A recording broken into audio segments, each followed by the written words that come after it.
The morning light felt soft on my face as I stood by the door cardigan folded neatly over my arm. I'd baked a lemon cake the night before Roden's favorite, since he was 7.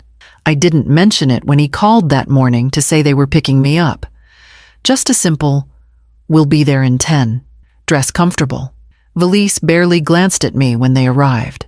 She was in a pressed white blouse, oversized sunglasses, and her usual thin smile. Roden kissed my cheek absently and took the cake from my hands without comment, setting it in the back seat like it was another grocery bag. "We've planned something special for your birthday," he said, voice too cheery.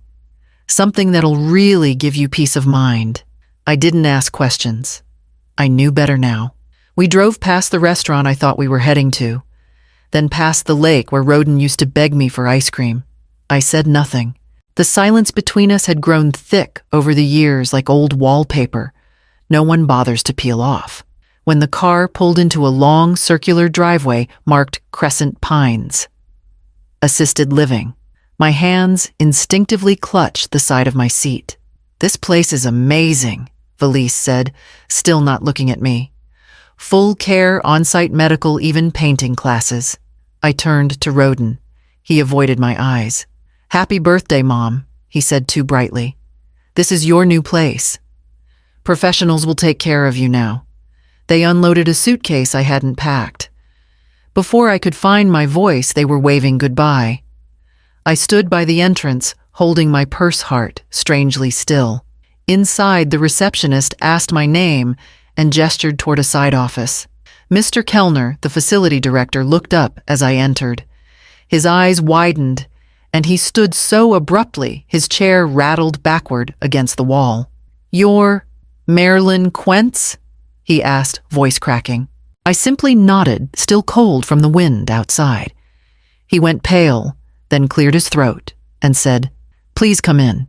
Mr. Kellner gestured nervously toward the chair across from his desk, his smile thin, his posture rigid. I took my time sitting. Let him feel the weight of his mistake. I didn't realize," he stammered, tugging at his collar. "Your name wasn't on the intake list until this morning. I had no idea no one told me you were that Marilyn Quentz." I folded my hands in my lap, waiting. He cleared his throat. "Of course you're welcome to stay as long as you'd like, or leave any time. You're not under any obligation. In fact, if there's anything at all we can do, I'd like to see the paperwork," I said. He blinked. "My admission documents, the full file. Who signed what? Who authorized the move? I assume you have a copy on record?" Kellner hesitated, then walked briskly to a cabinet in the back, fumbled with keys, and pulled out a folder. He handed it to me without meeting my gaze.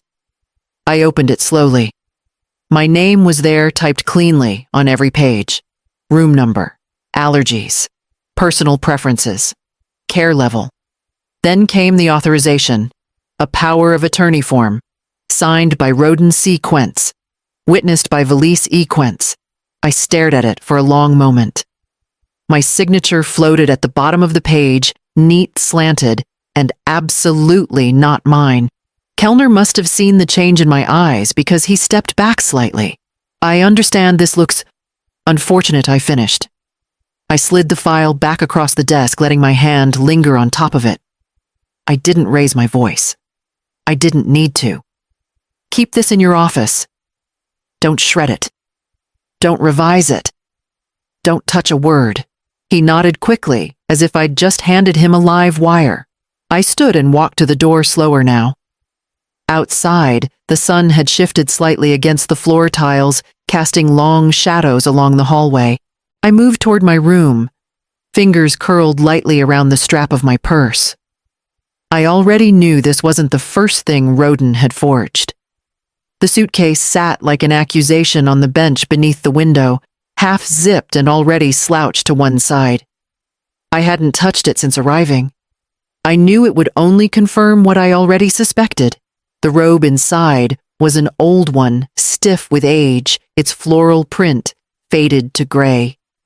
2 sweaters, neither mine, both smelling faintly of Valise's detergent. A pair of house shoes I hadn't worn since before Carlin died.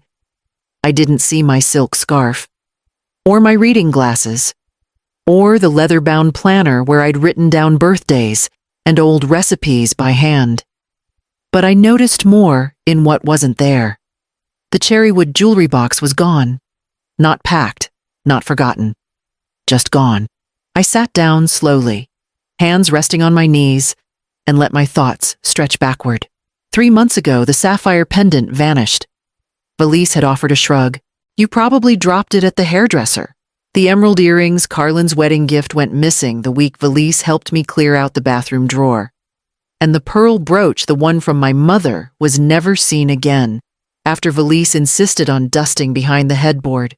Every time the same light laugh, the same dismissive wave. You're just misplacing things, Marilyn. It happens.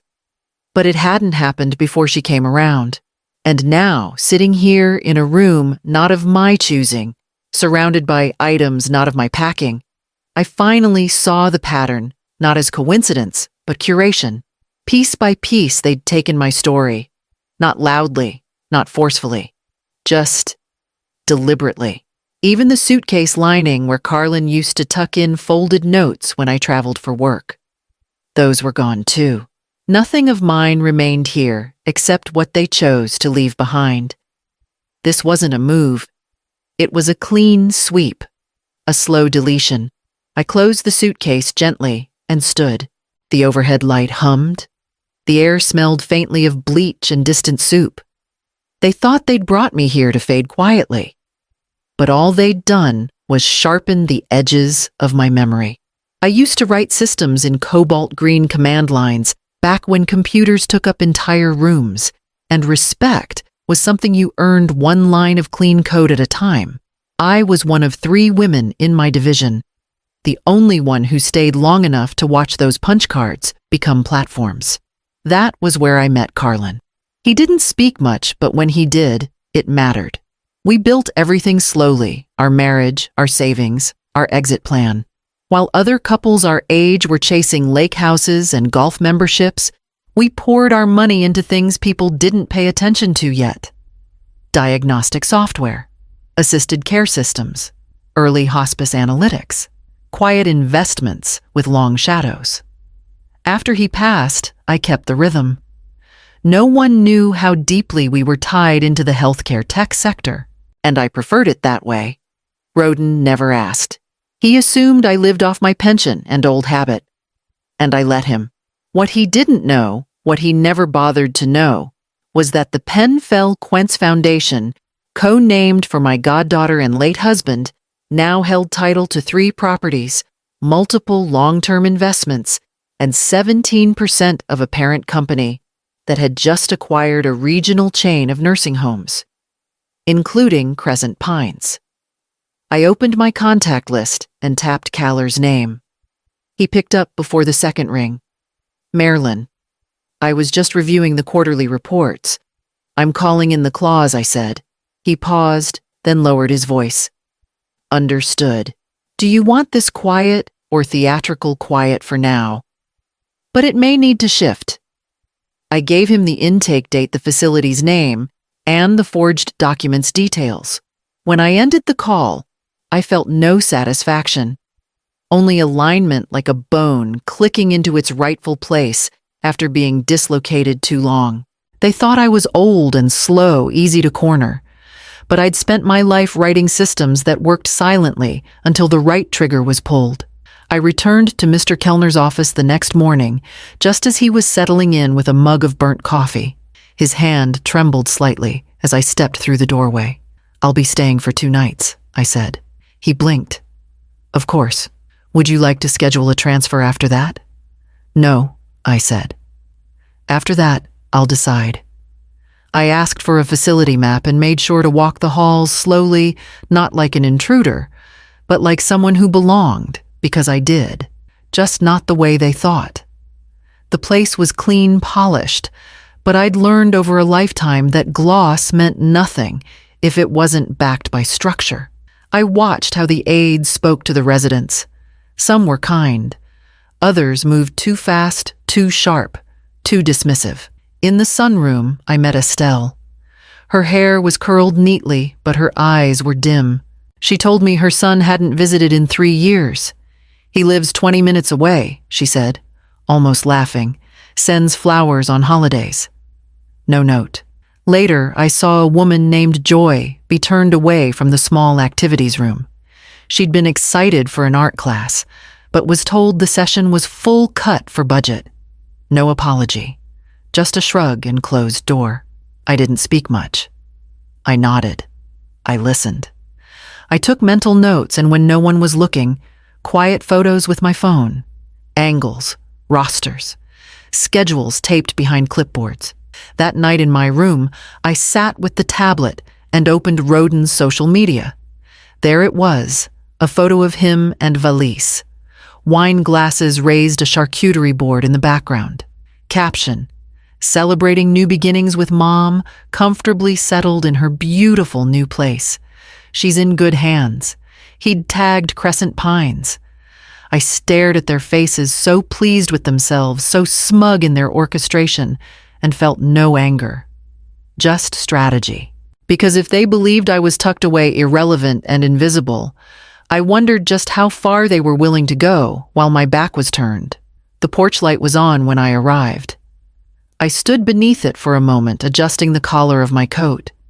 From inside, laughter floated through the glass.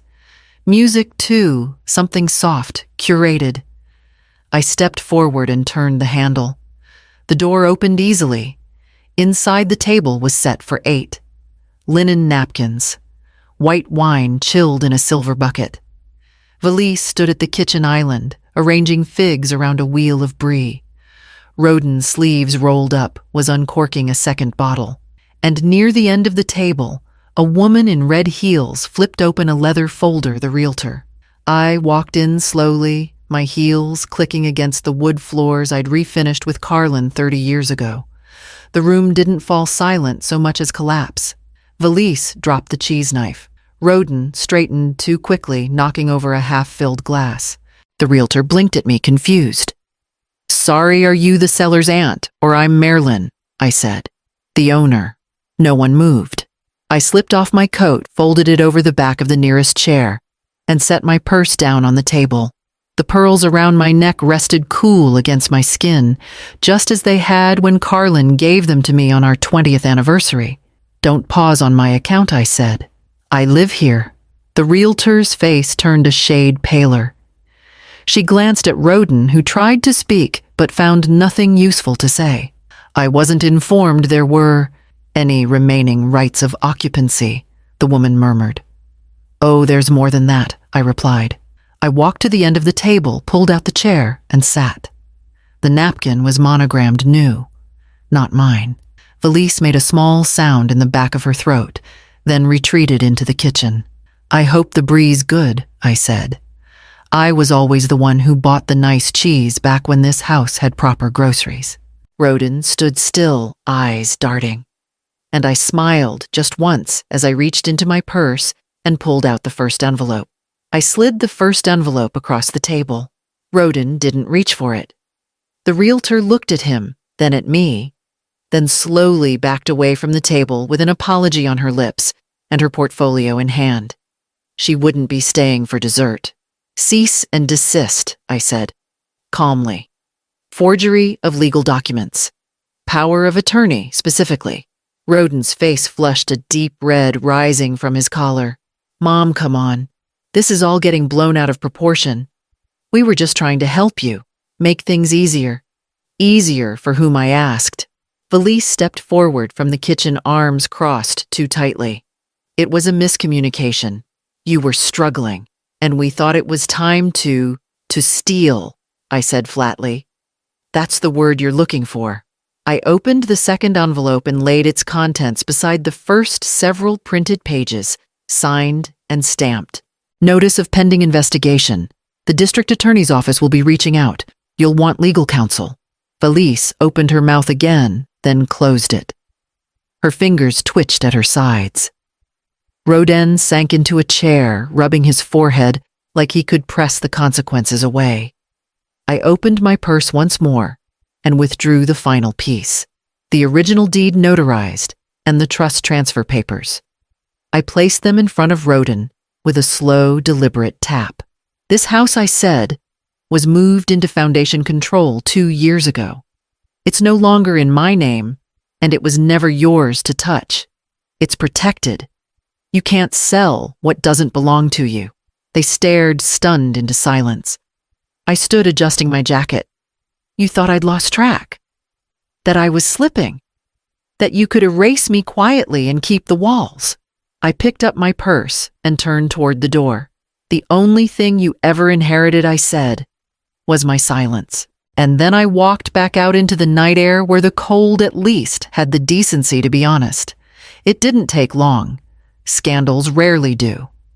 The local news ran a short piece, real estate agent under investigation for elder exploitation, with a blurred photo of Roden stepping into the courthouse.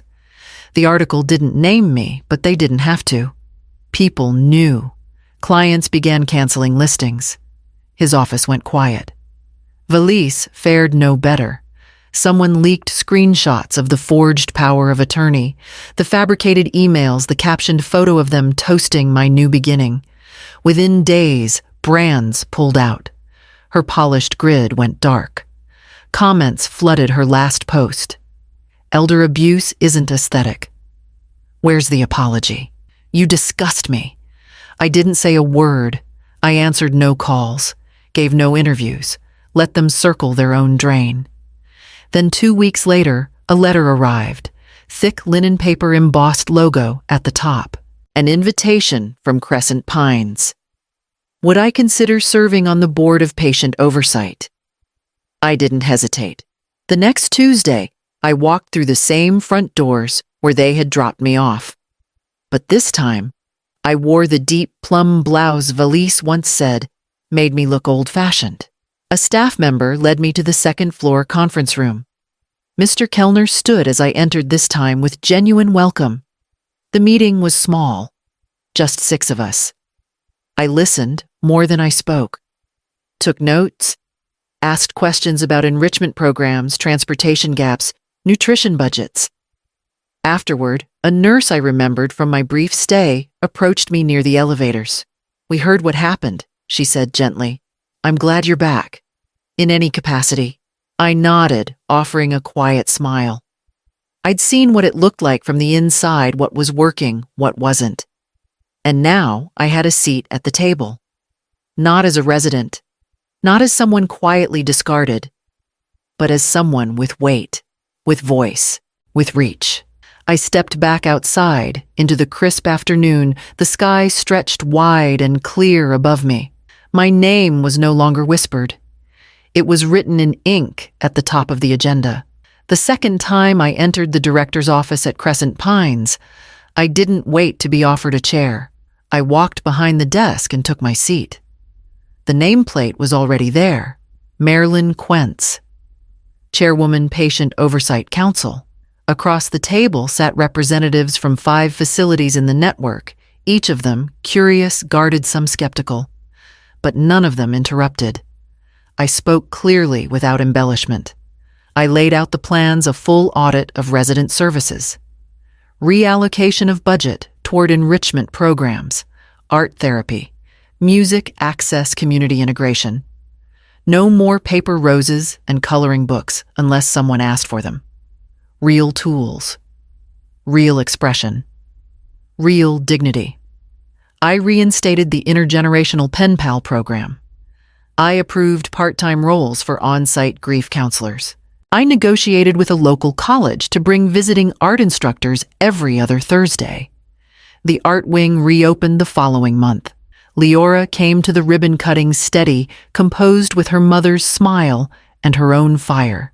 I handed her a sealed envelope over tea, and she didn't ask what it was. She knew. Her name was already printed on the successor line of the trust. She'd known since she was 16. I'm ready, she said. I know, I replied. After the meeting, I remained in the office a while longer, reviewing letters from residents and staff. One was from Estelle, written in careful, slanted script. Thank you for listening. Thank you for seeing us. That night, I didn't go home right away. I walked the halls slowly, deliberately passing doors I'd once been pushed toward. Now I walked by them as a woman who had chosen her seat, her purpose, and her pace. Power doesn't always knock loudly. Sometimes it walks in through the back door, takes off its coat, and rearranges the furniture while no one's watching. The next morning, the foundation meeting was called to order. And for the first time, I signed my name at the top of the ledger without hesitation. The morning light streamed across the oak floors, warm and deliberate, touching the corners of the house like it belonged there. Like I did. I moved slowly, not from age, but from purpose. There was no rush, no knocking at the door, no expectations waiting in the hallway. 73. I stepped into the kitchen and filled the kettle, watching the steam curl gently against the window pane. Outside, the birch trees swayed in rhythm, the same trees Carlin once measured, by hand, the ones we planted on our first spring here. On the dining table sat a bouquet irises and white tulips. Leora had chosen them, just as she had taken on the foundation, with a quiet strength that felt like legacy, not duty. Her card was tucked beneath the stems. You taught me how to listen with both heart and silence. Next to it, another envelope. Thicker, formal. I recognized the handwriting immediately. Happy birthday, Chairwoman. We remain in your service with respect, Kellner. I smiled, small but whole. The walls held stories now not of what was stolen, but of what was rebuilt. Framed watercolors from crescent pines lined the hallway. I'd chosen each piece myself. Residents' names were etched neatly in the corners. Their hands had made beauty. My hands had made space for it. I poured my tea, no sugar. Set it beside a small vanilla cake. Just one candle. No fanfare. No guests. No forced grins from people waiting for the reading of a will. I sat at the old table, the one where Roden once whispered about commissions and property values, thinking I couldn't hear from the hallway. I reached for the matchbox, struck the flame, and lit the candle. Then I closed my eyes. Happy birthday, Marilyn, I whispered, and let the words linger. I still lived here just as before, only now no one could touch the house but me.